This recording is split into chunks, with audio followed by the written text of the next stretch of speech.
রাজধানীর পল্লবীতে যুবদল নেতা গোলাম কিবরিয়াকে দোকানে ঢুকে গুলি করে হত্যার ঘটনায় 2 জনকে গ্রেফতার করেছে র্যাপিড অ্যাকশন ব্যাটালিয়ন র্যাব। গ্রেফতারকৃতরা হলেন পাতা সোহেল এবং সুজন।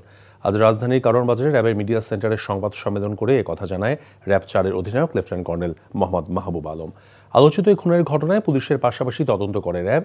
কাল মঙ্গলবার রাতভর আশুলিয়ার বিরুলিয়া এবং টঙ্গীতে অভিযান চালিয়ে 2 জনকে গ্রেফতার করা হয়। র্যাব অধিনায়ক জানান, রাজনৈতিক কোন্দল, চাঁদাবাজি এবং মাদকের নিয়ন্ত্রণ নিতে এ হত্যাকাণ্ড সংঘটিত হয়। জড়িত অন্যদের ধরতে অভিযান অব্যাহত রয়েছে বলেও জানিয়েছেন তিনি।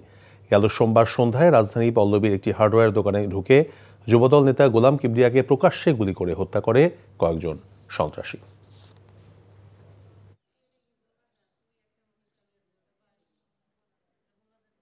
আসামিদের থেকে আমরা যেই প্রাথমিক যে তথ্যাদি পেয়েছি তাতে উক্ত ঘটনার পিছনে আমরা রাজনৈতিক কোন্দল এবং আধিপত্য বিস্তারকে কেন্দ্র করে উক্ত হত্যাকাণ্ডটি সংঘটিত হয়েছে বলে প্রাথমিকভাবে ধারণা পাই।